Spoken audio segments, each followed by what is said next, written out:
We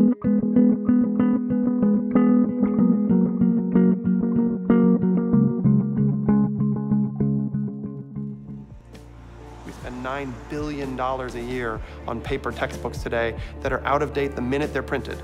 And yet, here we are with the ability to have digital tools and digital texts that are updated instantaneously. Every kid now, regardless of geography, can have access to some of the best educational tools that exist in the world.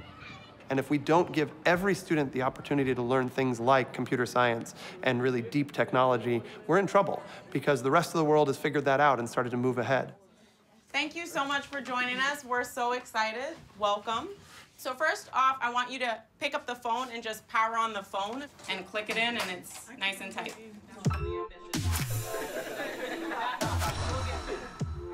The transition from a sort of analog teaching practice to a digital one, and now to a virtual one, really is going to change what teaching looks like, what classrooms look like. Oh my God! International Space Station is what you should see.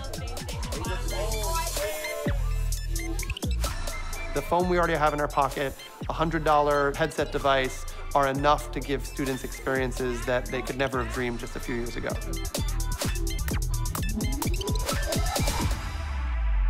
And what virtual reality does is it's going to expand the possibility of what they could be. So it is not unreasonable to imagine a low-income student in Harlem or in Kenya saying, I want to become an astronaut. There is no doubt how powerful VR is. Now with VR, we can show the kids things that used to be so complicated or complex to see or understand, or even to get them excited about a field. VR is really a tool that creates a scenario that doesn't exist. There isn't any other way to replicate space but in virtual reality. My role has been to develop the scenarios, procedures for the spacewalks, maintaining training, also supporting training here. Now I'm going to show you what it is to train like an astronaut. Come on, John. First, we're going to put the gloves on, suit them up. VR will help in different areas. One is visualizing where you are in relation to the structure, in this case, the spacecraft. He's going to start doing a spacewalk, so he's getting out of the airlock, which is the door to the outside world from the space station, and he's going to slowly start climbing around the space station, which is pretty complicated.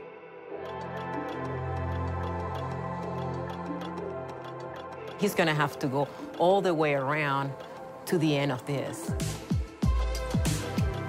Seeing space, you don't know what is up and down, so you can lose track of where you are.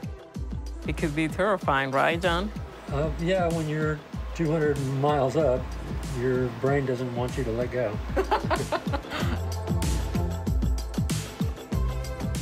By training here, the astronauts, they feel more comfortable once they go out there.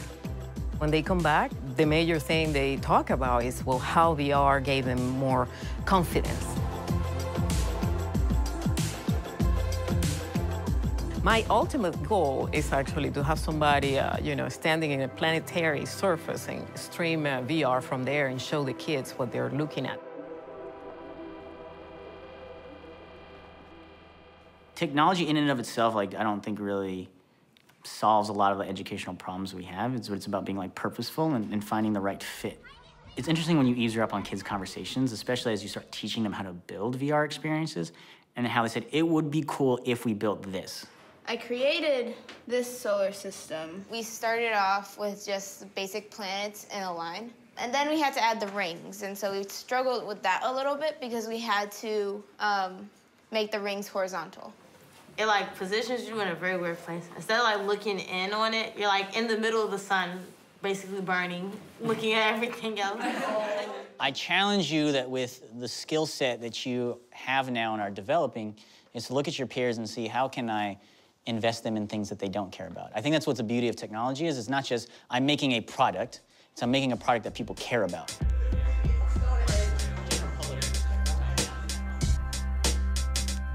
I imagine that VR is powerful for practice, for professional development, for content, but it does one other thing, which is it expands ambition. It expands opportunity, people's ability to imagine themselves in places they've never imagined themselves before. We need to have strong, vibrant public schools so that kids can participate in our democracy. And so I really hope that the new administration builds on the work that President Obama did to get schools the technological tools they need.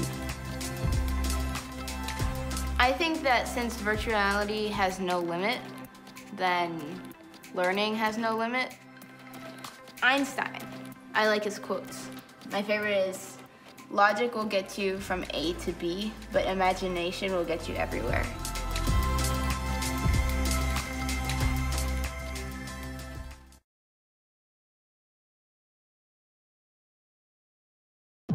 There isn't any other way to replicate space but in virtual reality. There isn't any other way to replicate space but in virtual reality.